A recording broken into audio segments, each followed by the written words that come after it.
महाविकास आघाडीत सध्या बारामती आणि राहुरी इथल्या पोटनिवडणुकीमुळे पेच निर्माण झालाय। नेमकी काय भूमिका घ्यावी यावरून ठाकरेंच्या शिवसेनेची कोंडी झाल्याची चर्चा आहे। मग या म्हणून काँग्रेसच्या भूमिकेला पाठिंबा द्यायचा की बारामती पोटनिवडणूक बिनविरोध व्हावी या सुनेत्रा पवारांच्या विनंतीला मान द्यायचा असा पेच ठाकरेंच्या शिवसेनेपुढे उपस्थित झालाय। सुनेत्रा पवारांनी उद्धव ठाकरेंना फोन करून निवडणूक बिनविरोध करण्याची विनंती केल्याची माहिती आहे। शरद पवारांच्या राष्ट्रवादीने निवडणूक बिनविरोध व्हावी यासाठी पाठिंबा दर्शवलाय। मात्र आता ठाकरे काय भूमिका घेतात याकडेच लक्ष लागलंय।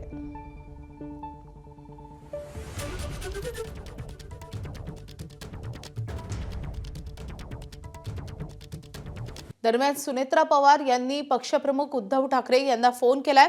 फोनवर बारामती विधानसभा पोटनिवडणुकी संदर्भात चर्चा झाल्याची माहिती मिळते। निर्णय पक्षप्रमुख लवकरच जाहीर करतील अशी प्रतिक्रिया ठाकरेंच्या शिवसेनेचे खासदार संजय राऊतांनी दिली आहे।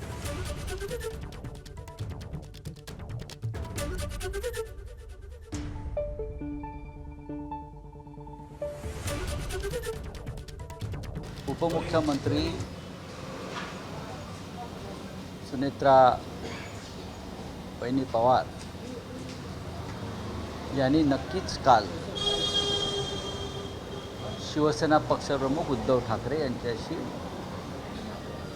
दूरध्वनीवरती चर्चा केली आणि पक्षप्रमुखांशी त्यांनी त्या संदर्भात चर्चा केली आणि ती चर्चा काय झाली किंवा त्या संदर्भात काय निर्णय आहे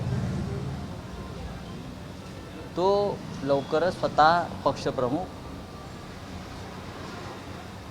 पत्रकार परिषद घेऊन आपल्याशी संवाद साधला।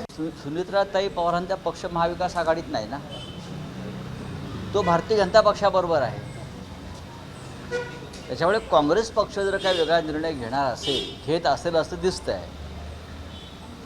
तर त्याच्यामध्ये मला असं वाटत नाही की कुठे महाविकास आघाडी म्हणून त्याच्यामध्ये आम्ही लक्ष घातलं पाहिजे। काँग्रेस पक्ष हा या राज्यातला एक महत्त्वाचा पक्ष आहे, देशातला महत्त्वाचा पक्ष आहे। भारतीय जनता पक्षाबरोबर असलेल्या पक्षाला मदत होऊ नये अशी त्यांची भूमिका असू शकते, पण आम्ही चर्चा करू। एबीपी माझा, उघडा डोळे बघा नीट।